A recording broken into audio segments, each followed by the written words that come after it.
You may think that there are certain things which are impossible to God. No, not even a one. కాబట్టి మీరు అనుకోవచ్చు దేవునికి కొన్ని సంగతులు అసాధ్యమని. అలా కాదు, దేవుని కనీసం ఒకటి కూడా అసాధ్యమైనది ఏదీ With లేదు. God all things are possible, the Bible says. Bible చెప్తుంది కదా, దేవునికి సమస్తమును సాధ్యము. The Bible is true no matter what the situation is. కనుక ఇలాంటి పరిస్థితి అయినప్పటికీ కూడా దేవుని వాక్యం Bible సత్యమైంది. Sometimes as we are reading the word of God, the things around us are almost bleak. కొన్నిసార్లు దేవుని యొక్క వాక్యం మనం చదువుతుంటున్నప్పుడు మన చుట్టూ ఉన్నటువంటి పరిస్థితులని చాలా నిరాశజనకంగా ఉంటాయి. And they are quite opposite, 180 degrees opposite of what we read the word of God and what the promises we got. కనుక దేవుని యొక్క వాక్యం మనం చదువుతున్నటువంటి దానికి మనం పొందినటువంటి వాగ్దానాలకి పరిస్థితులు పూర్తిగా భిన్నంగా ఉంటాయి. Then devil will take advantage. This situation is like that. Word of God you say like this.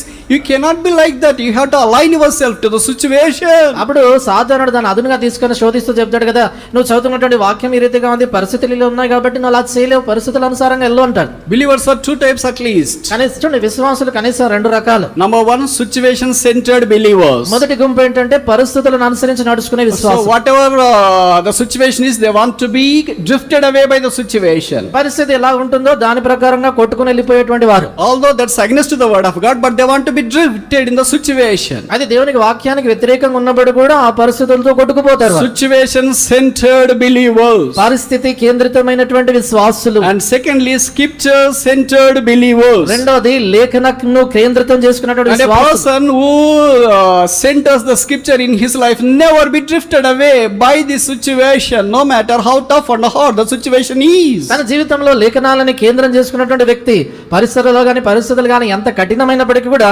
ఏమాత్రము కూడా వాటి చేత కొట్టుకుని పోడు.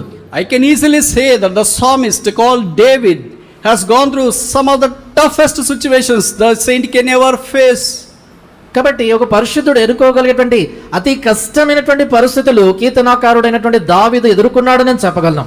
None of us would have even tasted at least the molecule and atom of the pain he has gone through. కనుక ఆయన వెళ్ళినటువంటి వేదన శ్రమలో మనలో ఏ ఒక్కరం కనీసం అణువు రవ్వంతా కూడా మనం అనుభవించలేదు. He was not a situation drifted or centered believer. ఆయన ఏమాత్రం కూడా పరిస్థితిని ఆధారం చేసుకున్న విశ్వాసి కాదు. He is a scripture centered believer. ఆయన లేఖనాన్ని ఆధారం చేసుకున్నటువంటి విశ్వాసి. Again there are two classes of the people. మరలా రెండు గుంపులైన ప్రజలు ఉంటారు. Both they read the word of God. ఇద్దరు దేవుని వాక్యం They want చదువుతారు. the word of God completely to be with them. దేవుని వాక్యము పూర్తిగా వార్త ఉండాలనుకుంటారు. They believe Revelation chapter 1 verse 3 as well. ప్రకటన గ్రంథం 1వ అధ్యాయం 3వ వచనాన్ని Blessed నమ్ముతారు. is he that readeth, నమ్మువాడు చదువువాడు ధన్యుడు. and then blessed is he that listeneth, ఆ వినువాడు ధన్యుడు. and blessed is he that keepeth. గైకొనువాడు ధన్యుడు. So many times we just be in the part of one of the blessings like blessed is he that heareth. మరి చాలా పర్యాయాలు వినువాడు ధన్యుడు అనేటువంటి ఆ యొక్క భాగంలోనే చాలా సార్లు మనం And ఉంటాం. maybe in the youth camp we do incur these two blessings. Blessed is he that listeneth, blessed is he that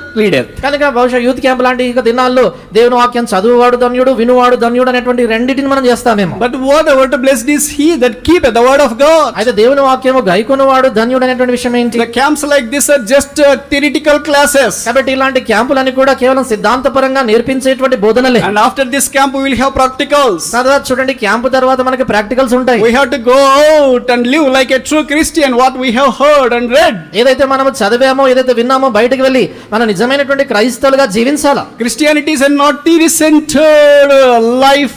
చూడండి, క్రైస్తవత్వం అనేటువంటిది క్రియాపూర్వకమైనటువంటి జీవితం. అది No matter what the situation is, పరిస్థితి ఏదైనప్పటికీ కూడా we have to be scripture-centered. లేఖనాల కేంద్రితం చేసుకున్న వారికి ఉండాలి. Saul also know the word of God. సౌలుకు కూడా దేవుని వాక్యం తెలుసు. And the word of God is in the head.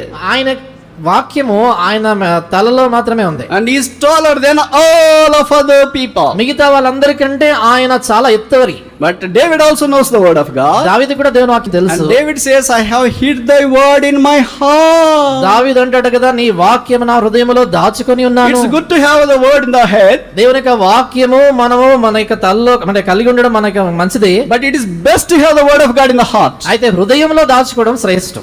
Sometimes you may have the word of God in the head, but there is no application for the word of God. కొన్నిసార్లు దేవుని యొక్క వాక్యం మన మనసులో ఉండొచ్చు, కానీ దాని ప్రకారం మనకి అన్వయింపు అనేది The ఉండదు. tall example is Saul. దానికి నిలువెత్తటి ఉదాహరణ సౌలు. David had a word of God in the heart. అయితే దావీదు దేవుని వాక్యాన్ని హృదయంలో కలిగి ఉన్నాడు.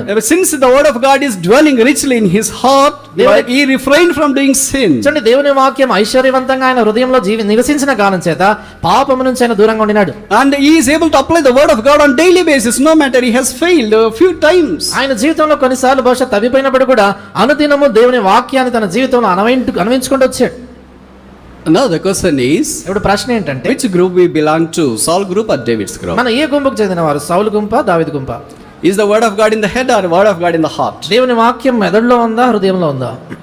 Do you know what is the distance between head and the heart? చూడండి, మెదడుకి హృదయానికి మధ్యలో ఎంత దూరం తెలుసా? It's just 12 inches.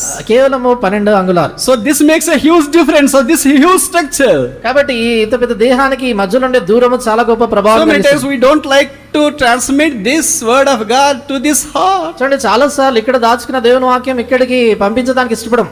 That's the reason as to why the word of God is precipitated in the minds and how our minds become very tight, heady.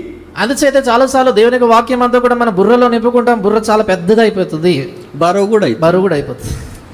But when the word of God is there in the heart, అయితే దేవుని వాక్యం హృదయంలో ఉంటే it will be lighter for all of us to live according to the word of God. మనందరికీ కూడా దేవుని వాక్య ప్రకారం జీవించే దాని కొరకే చాలా తేలికగా అయిపోతుంది. That's the reason as to why David was able to face the toughest situation in his life, no matter what the conditions outside are. అందుచేత దావీదు జీవితంలో వెలుపల పరిస్థితులు ఎలాగున్నప్పుడు కూడా దేవుని యొక్క వాక్య ప్రకారంగా ఆయన జీవించగలుగుతా వచ్చాడు. He is not a situation centered believer, but scripture centered believer. ఆయన పరిస్థితుల్ని కేంద్రితం చేసుకున్న విశ్వాస కాదు కానీ లేఖనాన్ని తన జీవితంలో కేంద్రితంగా చేసుకున్నవాడు.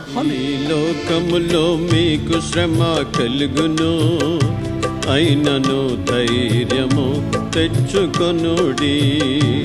ఈ లోకములో మీకు శ్రమ కలుగును, అయినను ధైర్యము తెచ్చుకొనుడి.